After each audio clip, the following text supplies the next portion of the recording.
Greenpeace has come out with a very insidious video propaganda campaign, as well as a one-page report which is full of infactual arguments, and then they've got a full report.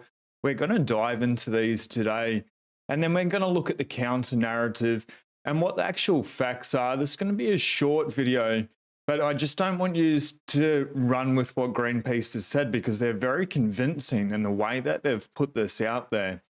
So we're going to get straight into it. I just want to bring everyone's attention to this first. We are at block height 799,461, 11:09 a.m. This is my local time. The block height's the most interesting. So we get a new block every 10 minutes, and it's 799,461. Bitcoin at first started in January 2009, and these blocks have been piling up since then because of the way that the Bitcoin blockchain works, and because of the energy and the mining and the resources that it uses. It has been working without fail for that long, for 14 years. It is the world's most secure transmitter of wealth. A little bit different to money. We're going to start off with the one-page report, and then I need to show you this really insidious video. It's absolutely insane. This video is definitely probably going to be taken down, so share it while it is still up here. Now, this is the one-page report. Greenpeace reports, invested in Bitcoin's climate pollution. Greenpeace USA groundbreaking report exposes BlackRock, Fidelity, Vanguard, Citigroup, JP Morgan Chase, Goldman Sachs, Visa, MasterCard, and American Express by ignoring the climate catastrophe caused by their Bitcoin investments and products. Couple of points here. Bitcoin consumes as much electricity as entire countries, and 62% of the electricity used for Bitcoin mining globally in 2022 came from fossil fuels. First argument here, more electricity than entire countries. That is factually correct, though it's a little bit misleading. We'll dive into that. The 62%, that is a totally false narrative there. Bitcoin's energy-hungry technology has revived decommissioned coal-fired and fossil fuel-powered plants and caused substantial environmental and social damage. We'll dive into both of those arguments there. Left unchecked, Bitcoin's climate destruction is likely to accelerate. Judging by history, the facts, the data that we've seen over the last coming years, it's exactly the opposite. Yet traditional financial service companies continue to fuel Bitcoin's expansion by investing in Bitcoin mining companies and offering new investment products and services tied to Bitcoin. This report evaluates the role 9 large financial service companies are playing in Bitcoin's climate-wrecking growth. All of these companies have connections to Bitcoin and have failed to take meaningful action to solve the problem, despite making climate and sustainability pledges. We went through the list of people there. So what Greenpeace is asking for is for these companies here to publicly acknowledge Bitcoin's pollution and its negative climate and community impacts. This is the most insidious, and this is what we really need to dive into. Publicly support a code change that switches Bitcoin to a cleaner protocol that does not rely on energy and carbon-intensive digital mining. Please remember that, Paul. This is what this is all about. If that happens, truly, that's the end of the world. That's the end of freedom. I'll back that statement up with facts, and we'll dive into it. To change the Bitcoin code to go from proof of work to proof of stake, which they're asking for, would be a catastrophe for everyone, including the environment. So fund startups, nonprofits, academics, and other developers that are working on sustainable blockchain technologies and ways to change Bitcoin's code. We don't want that to happen. The first part, these companies can definitely fund startups, nonprofits, academics, and other developers for whatever, just not in regards to changing Bitcoin's code. Pause further Bitcoin expansion until the code change addresses Bitcoin's climate impact. Absolutely insane. So I have put the full report below as well. We will dive into it, but I want to show you this video. I dare say this video is going to get taken down really quickly, so please share it while it is still up and listen to it. I'll kill the sound fairly early, but just hear the sound effects to really create fear through this campaign, and then we'll break it down.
All right, so that video there, you can see by the way that it's been edited, the way that they've put in the sound effects, the wording, the colors they've used has been designed to incite fear. It's actually really insidious, especially because we know Greenpeace did get funded by XRP Ripple to do a $5 million smear campaign against Bitcoin.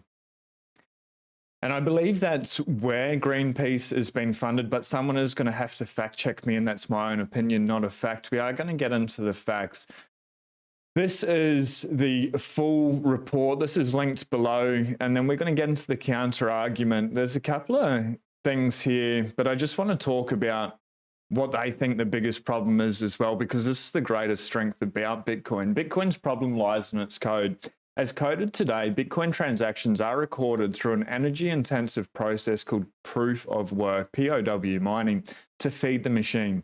Bitcoin consumes as much electricity as medium-sized industrial countries like Sweden. The vast network of miners that keep the wheels turning have also revived decommissioned coal-fired and fossil fuel power plants. Remember that, we'll dive into that, and siphon electricity from the same infrastructure that powers our homes. Yet there are alternative consensus mechanisms that consume a mere fraction of the energy. They're also very centralized. We may as well just stick with the centralized institutions if we want to go down that road. And I believe that's probably why they've gone so hard against what Bitcoin is trying to do. The proof of work, while it has used a lot of electricity and it continues to use a lot of electricity, it's not an issue here. This is what I was referring to. Sorry, I was full screen. It's not an issue that they use the electricity. It's where does it come from and how is it making the world a better place and making energy more sustainable? That's what Bitcoin's actually doing. They're saying just because it uses a lot of energy, it's bad for the environment, and the proof of work, which is what keeps it secure, is at fault here. So Bitcoin's energy consumption leads to increased greenhouse gas emissions at precisely the moment we need to reduce them. 2022, Bitcoin was estimated to produce 58 metric tons of CO2, which is more than all of Chile. Tragically, the problem is only going to grow more severe if Bitcoin fails to evolve beyond proof of work. We'll get into the counter argument very shortly. Future growth in the cryptocurrency use and price would send Bitcoin's energy consumption and carbon emissions soaring, create incentives for miners to seek cheap energy sources like coal, and roll back the hard-won progress made on cutting emissions. Just this article, this line here, would create incentives for miners to seek cheap energy sources like coal and roll back the hard-won progress made in cutting emissions. If we're coming out with sustainable solutions for energy, should they not be, if they're more sustainable, cheaper as well for individuals? Because Bitcoin does use a lot of energy. There's no denying that fact, but it's going to go to the places that are the cheapest. And let's actually just bring this article up here, which was in CoinDesk today. Bitcoiner miner Bitfarms expands its operation in Paraguay after securing 2 hydropower contracts. So hydropower is sustainable, definitely better than solar, definitely better than wind. Hydropower is the best form of energy, in my opinion, one of the cleanest forms of energy as well. And if it doesn't get used, it gets lost. So Bitcoin is providing economic incentive and creating another stream of income for Paraguay there and energy producers. There is a couple of things within this one. Read the full article. It goes on. I think we have 48 pages worth of FUD. They finish it with this article. Here, what I would like to point out is when they use those projectors, I wonder where they use that energy from on the New York skyline, where they did it, and why they need to come up with something so misleading for investors. So Daniel Batten, incredible ESG analyst. Please give this gentleman a follow. I've put his Twitter link below. I haven't asked to use this article with permission, so I do hope it is okay. I think it's such an important time to be able to get this information out. There is a podcast using this information as well by Walker America. That's below. So the rebuttal of the Greenpeace report on Bitcoin, the full article is below. Absolutely amazing. You can see how in-depth it is. I'll scroll down. Goes more in depth than what the Greenpeace article did. There's just a couple of things I want to point out, and we're just going to dispute some of the main facts, and that allows you to be able to go forward and then start having proper conversations with friends and family. And because Greenpeace, for my whole life, has been a trusted organization. I love the environment. I spent 7 years on the Great Barrier Reef diving as a dive instructor, taking people for underwater jet ski tours, these things called sea bobs.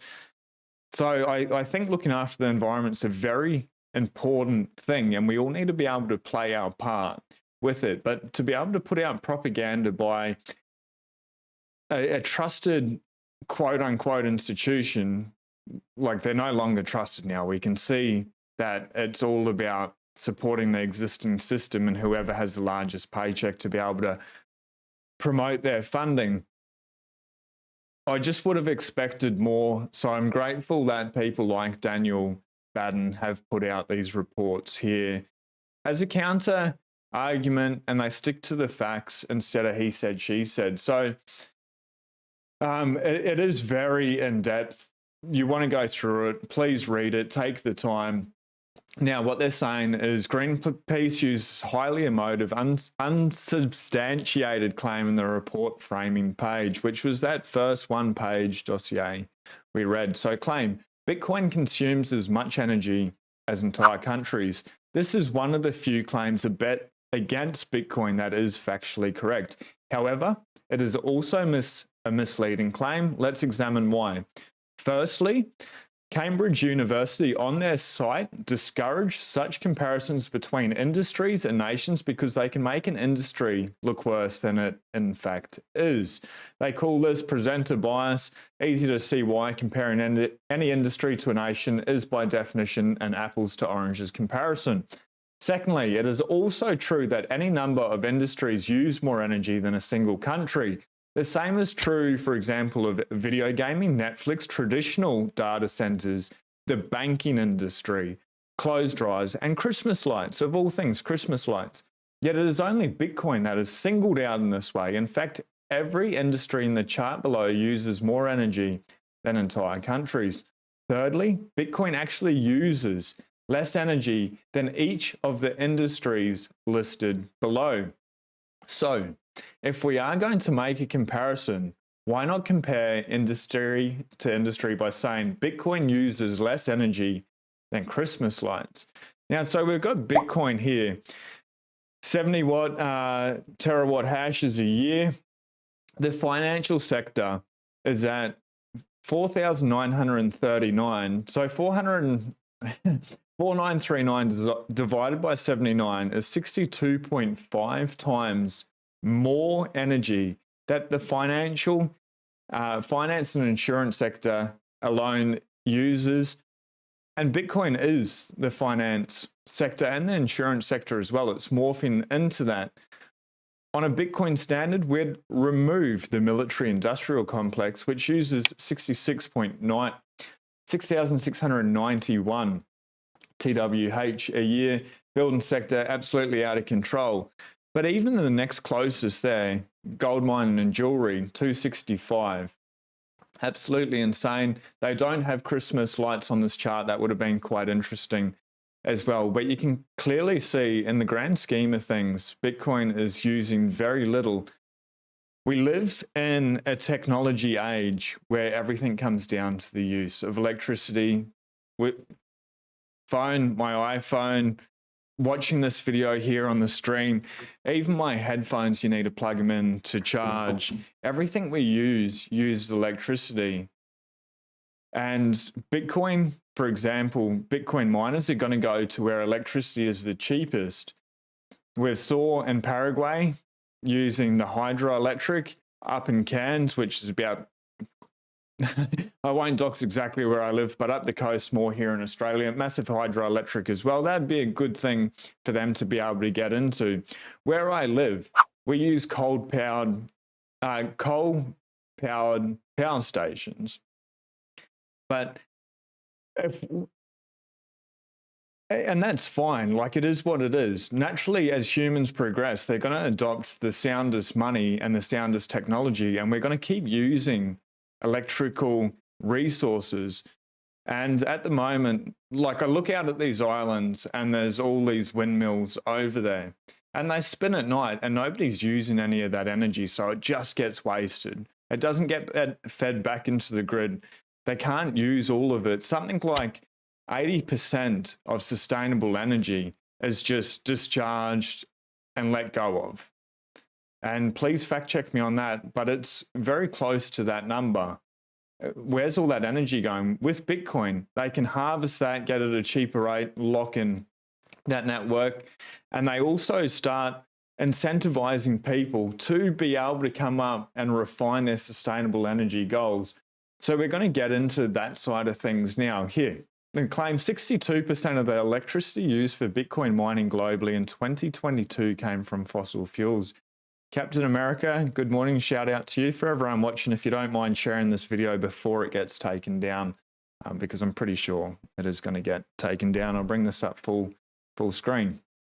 Now, a 2022 study from Cambridge University, which by Cambridge own admission contained less than half of miners, may not be representative and did not include mining activities that could be reasonably expected to improve the sustainable energy mix of Bitcoin, claimed 62% of the electricity used for Bitcoin mining came from fossil fuels. The omission in the CCAF study has since been addressed in my more recent 2023 study, which showed that when off-grid mining, flare gas mining, and the geographic migration of miners since Jan 2022 is taken into account, 52.6% of Bitcoin mining globally in 2023 came from the sustainable energy sources. You can see in regards to clean energy, Bitcoin is up 38%, the banking sector 2.6%, the gold industry not even 1% there.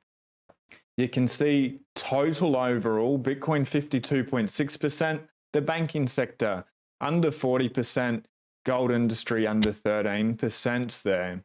So Cambridge reports, cited by Greenpeace, by contrast, did not factor in some of the most important factors in calculating Bitcoin energy mix.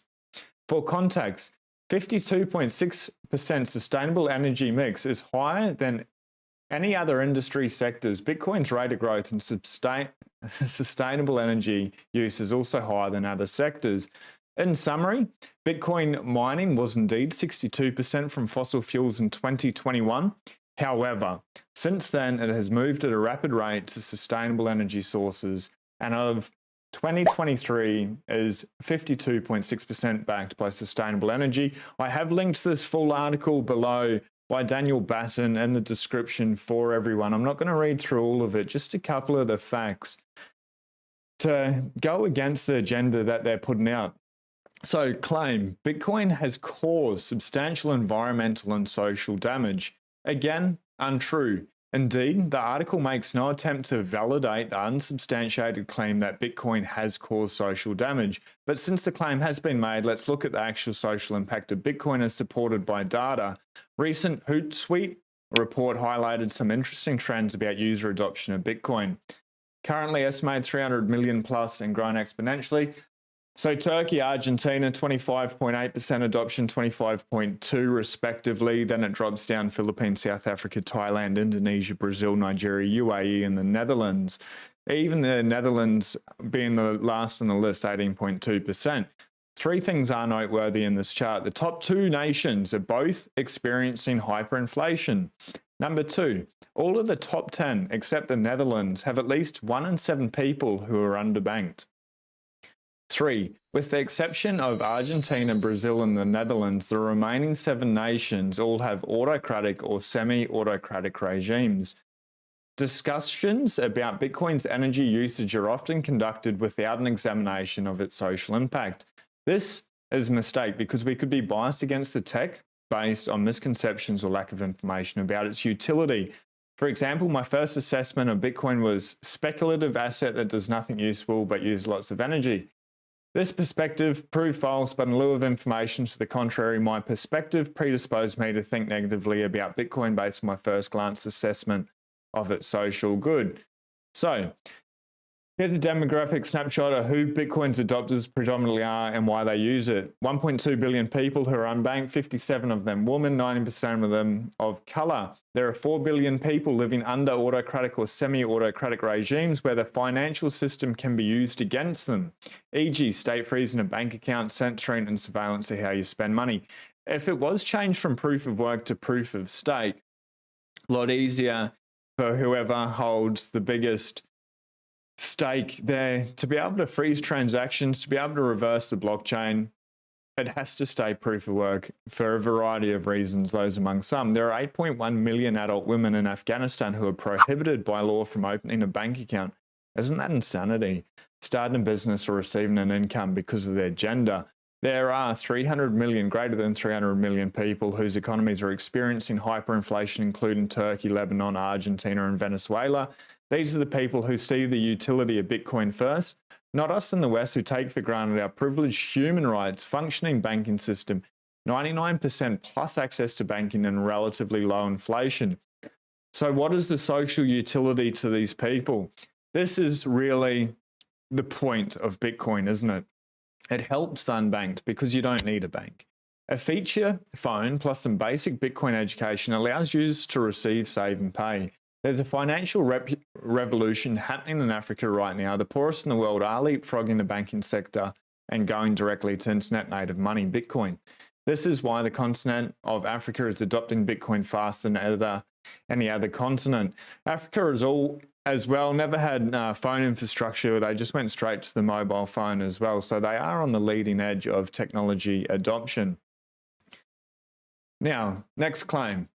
Bitcoin causes substantial environmental damage. Some important context here is that there are now 41 Bitcoin mining operations that use sustainable energy-based operations. The report does not mention any of these operations. Rather, the entire report documents the one case of where a Bitcoin mining operation could be argued to be causing environmental damage. Strongholds, Scrubgrass site in Pennsylvania. This is currently the only known Bitcoin mining operation in the world that is still using a coal or coal-related product for power. Important context, the facility uses 2.4 exahash of hashing power. Global hash rate at the time is 379 exahash. So this is 0.63% of total network power. Greenpeace USA had said 99.37% of the Bitcoin network does not use off-grid coal plants. They would have been factually correct. Yet they stuck to the 0.63% to be able to propagate their agenda. And what's happening with Stronghold here is pretty incredible, actually. They're not burning coal, they burn gold, which is a byproduct of the coal industry. The local community have been very supportive of what they're doing, as they claim it's resulted in tidying up the local environment and removing an environmental hazard. The reason for that is when this stuff, this gob, a weird name for stuff, is only partially burned, it releases 84 times more carbon monoxide, methane, and leads to warming over a 20-year period than CO2 does. For them going through this process, they are reducing the impact on the environment. So another win for Bitcoin here. Left unchecked, Bitcoin's minimal environmental impact is likely to lessen further and could in fact become net positive to the environment by 2030. So what they're saying as Bitcoin, as the price of Bitcoin rises, people are going to get more excited. They're going to want to enter Bitcoin. That just, human greed does play into this. It makes sense. The higher Bitcoin is, the more people are going to know about it, the more miners are going to want to get involved. And what they're saying there is the more miners that want to come in, they're going to use more electricity, which is factually correct. It's where is that electricity coming from? And what we've seen over time, you can see on this chart here, is the hash rate, and you can see it's not totally indicative because we come up with better technology, better energy-friendly technology. But as they're using the energy and it's rising, if you view that as the amount of energy they are using, it's a little bit wrong, but that illustrates the point here. The emissions, the CO2 emissions, are falling quite substantially as well with the adoption of sustainable energy sources.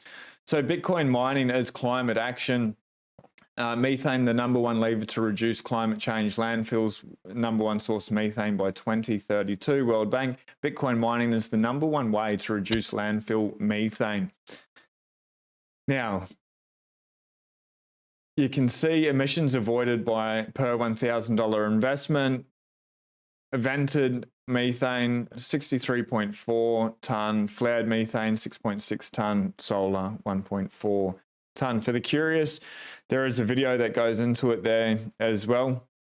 The best thing about this article is every single detail that Greenpeace laid out in their 48 pages of nonsense.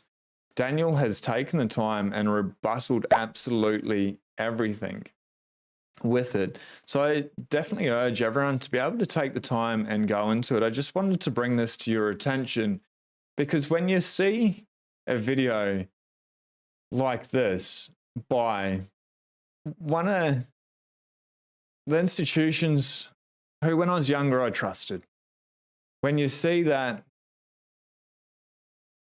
and most people are just going to blatantly follow him, you need to have people like Daniel in the space, every Bitcoin advocate in the space, continuing to educate, share this information on why Bitcoin is working towards making the world a more sustainable place and giving us sound money at the same time.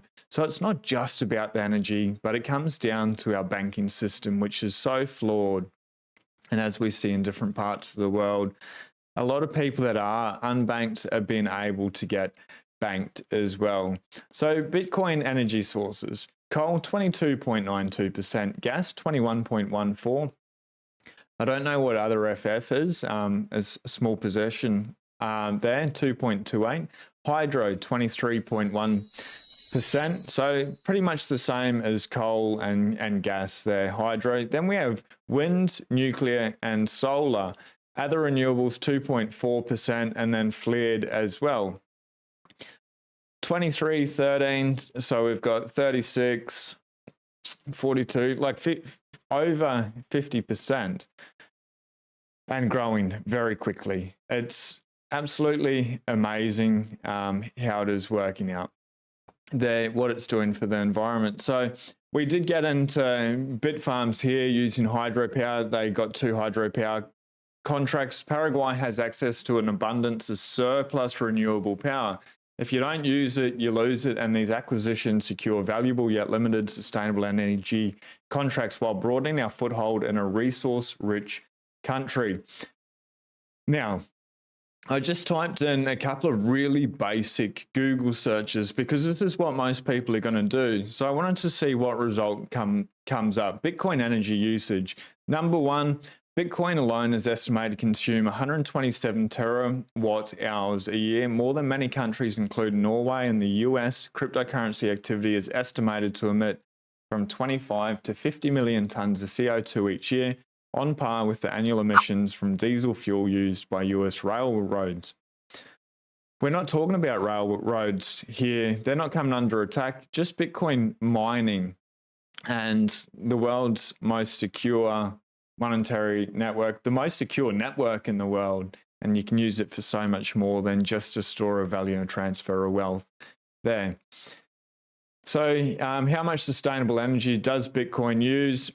The first one that comes up is at least 39% of the energy used by the Bitcoin network comes from renewables, such as hydropower, not to mention another report put that figure much higher at 73%. Saw earlier 56%, I believe, when we went through that there. So it's just interesting that a very basic Google search is not going to give you the facts. So please share Daniel's article with people, a rebuttal of Greenpeace there. Forbes put an article out, I believe this was in 2022, going into it. Crypto power usage is helping to spur renewable energy investment. Like I keep saying, if you don't use it, you lose it. So it is helping the environment in a roundabout way. And Bitcoin has become such a huge issue, and this is unrelated to the Greenpeace article, but something to keep in mind here. RFK Jr. announces a bold plan to back dollar with Bitcoin to end Bitcoin taxes. Really interesting that presidential hopeful on his campaign is using Bitcoin to obviously get elected because he understands how powerful this technology is. And what he's talking about here, my plan would be to start very, very small. Perhaps 1% of issued T-bills would be backed by hard currency, by gold, silver, platinum, or Bitcoin. So a hard currency, a lot of people don't realize that the paper money is no longer backed by gold. It's backed by absolutely nothing apart from the military power and the threat of violence and by decree. So having gold, silver, platinum, or Bitcoin would work. Living in a technological age obviously makes sense to Bitcoin, to use Bitcoin, and it's so transparent. Every 10 minutes the chain is audited. It allows people to see exactly what is going on. Backing dollars and US debt obligations with hard assets could help restore strength back to the dollar, rein in inflation, and usher in a new era of American financial stability, peace, and prosperity, he declared. During his announcement today, Kennedy reiterated the slew of commitments he made to foster Bitcoin adoption during a speech at the Bitcoin 2023 conference in May, which included defending the right of self-custody of Bitcoin, upholding the right to run a node at home, and defending industry-neutral regulation of energy. I believe we should be able to use as much energy as we like. I'm running a fan here. Pretty intensive computer equipment to be able to get this out. It used a lot of energy. We're getting an aircon put into this room. We run the aircon at night. And I don't have a problem with that. They make my life better. We live in an age where technology improves our lives. How that energy is created, we want it to be more sustainable. There needs to be an incentive to make sustainable energy sustainable and worthwhile and not expensive. Because Greenpeace's argument is Bitcoin will go to cheaper forms of energy like coal. If Bitcoin can make solar, wind, hydroelectric power cheaper, nuclear power cheaper to use, it's naturally going to make those industries up their capacity more and more because they know they're not just going to waste and spill that energy. They're actually going to be able to use it. Love to know what your thoughts are. Please share all the information in the description below. Hit subscribe. We've got some amazing interviews coming up, a couple of great ones already on the channel. If you haven't already, checked out the one with Natalie Brunel and also Haley Lennon. Haley Lennon came on the day the SEC lost against XRP. And that's quite interesting because XRP is funding this campaign, or definitely put money towards Greenpeace to fund this campaign. So I think you'll see a couple of good insights there. We don't go into the Greenpeace article, that hadn't come out at the time, but definitely interesting nonetheless to be able to see what is going on in the wider crypto market. Remember, Bitcoin is not crypto. This is something greater and more in depth. Follow along as we dive more down the Bitcoin rabbit hole. We'll see you on the next video. Be blessed. Peace.